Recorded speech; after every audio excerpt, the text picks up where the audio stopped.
سلمیٰ فوزیہ کی سہیلی ہے۔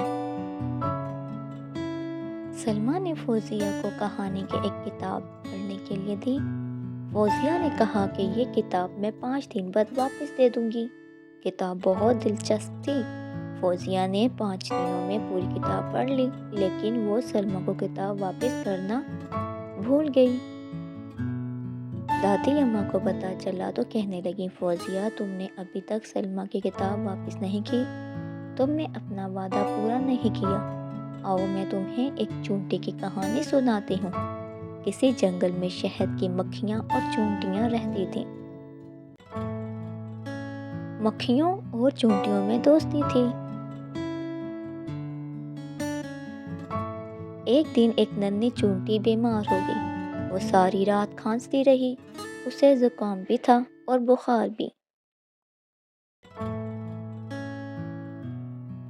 چونٹی نے کسی حکیم سے سنا تھا کہ اللہ نے شہد میں شفا رکھی ہے۔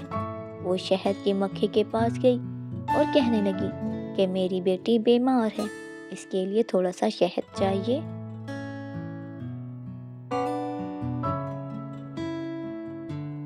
شہد کی مکھی نے چونٹی کو ایک برتن میں شہد دیا اور کہا کہ بعد میں یہ برتن ہمیں واپس کر دیں۔ چونٹی روزانہ ننھی چونٹی کو تھوڑا تھوڑا شہد کھلاتی رہی۔ اللہ کی مہربانی سے جلد ہی ننھی چونٹی صحت یاب ہو گئی۔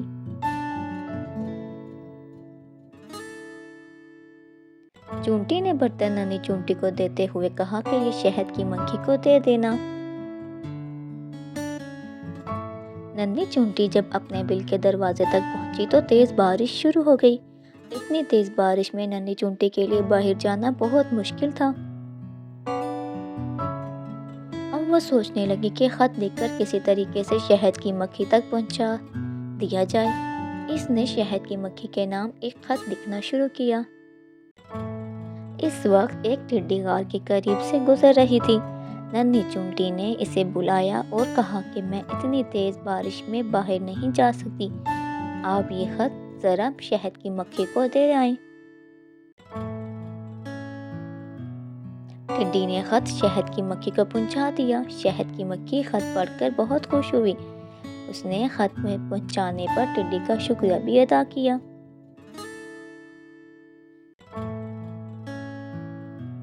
جب بارش رک گئی تو ننھی چونٹی شہد کی مکھی کے پاس گئی اور اسے شہد کا برتن واپس کر دیا۔ شہد کی مکھی چونٹی کی اس اچھی عادت سے بہت خوش ہوئی۔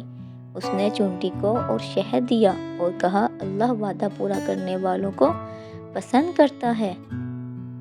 یہ دلچسپ کہانی ختم ہوئی تو فوزیہ کو نیند آنے لگی۔ دادی اماں نے کہا، فوزیہ دائیں کروٹ سو جا۔ فوزیہ نے سونے کی دعا پڑھی اور دائیں کروٹ لیٹ گئی۔